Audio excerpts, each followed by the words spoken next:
Hey everybody, Chef John Beilfuss here on a leisurely Saturday afternoon. Got a great recipe. I made this last weekend for my wife and we can't get enough of it, so I make it again today and show you how to make it.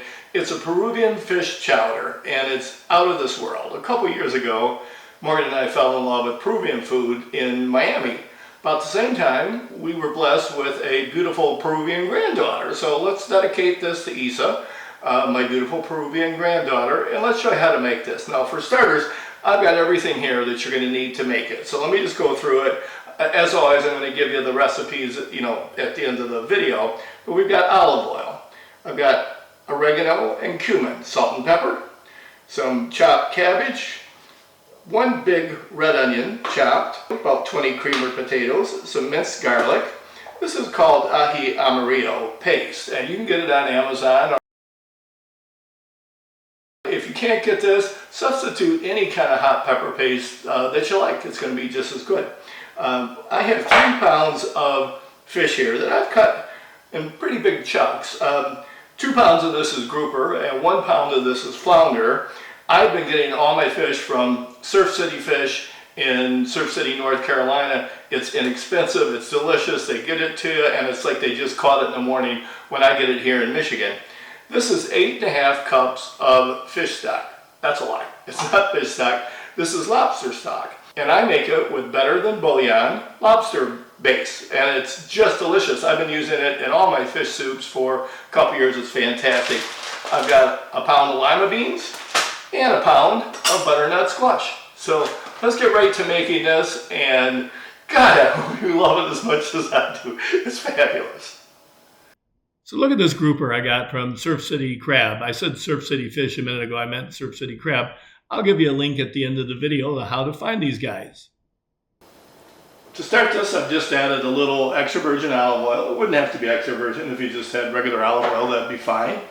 And we're going to throw in our red onions over a low heat.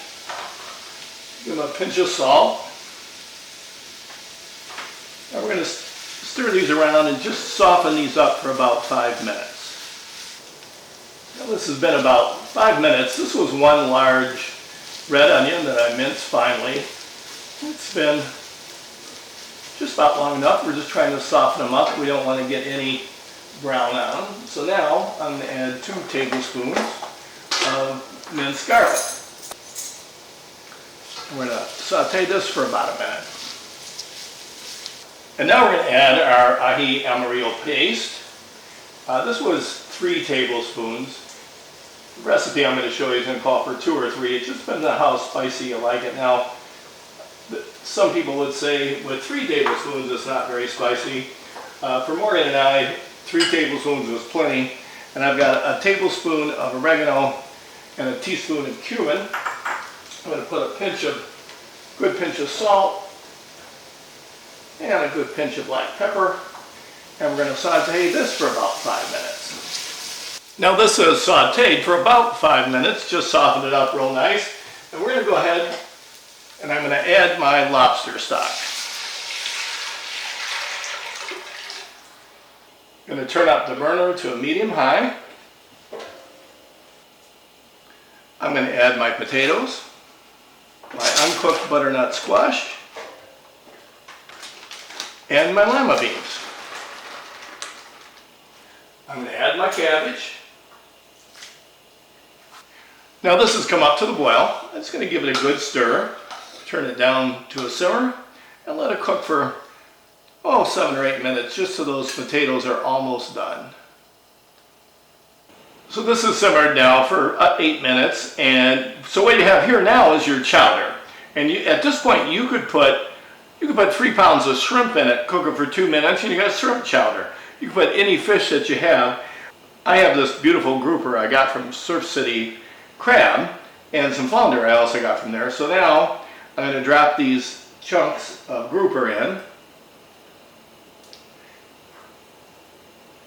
And what you always have to do is you just have to time it. If you had shrimp here, you would just drop the shrimp in and finish this for 3 minutes. A grouper like this thick of a fish, it's going to take about 8 minutes. So what I'm going to do is I'm going to put the grouper in, for about 2 minutes. So this has been cooking now for just simmering lightly for about 2.5 minutes. So now I'm going to go ahead and add our flounder. As you can see, it's thinner pieces, so it's going to cook quicker. I'm going to cook this all for about 5 more minutes, and then I'll show you how we finish it. Now that's been a total of about 8 minutes on the fish. Look how good this looks. And we just finish it with 1/2 cup of cooked white rice and 1/4 cup of milk, whole milk, please. Look at that. I swear, I promise you, it'll be the best fish chowder you ever had in your life. And we're gonna get a good picture of it for you and sit down to dinner. So there you go. Another, semi-exciting episode of Scratch Cook with John. You gotta make this, it's awesome. And don't forget, you don't have to have amarillo paste. You can use jalapeno, you can use any hot pepper you have, but then it won't be a Peruvian fish chowder, but it'll still be great. And also, any seafood. You can make it with shrimp, you can make it with any fish you have, but please make it. It's an awesome, awesome recipe that you just can't beat. So thank you so much. If you get a chance, go to youtube.com, Scratch Cook with John, and hit the subscribe button. Anyways, thanks again. Hope to see you again soon.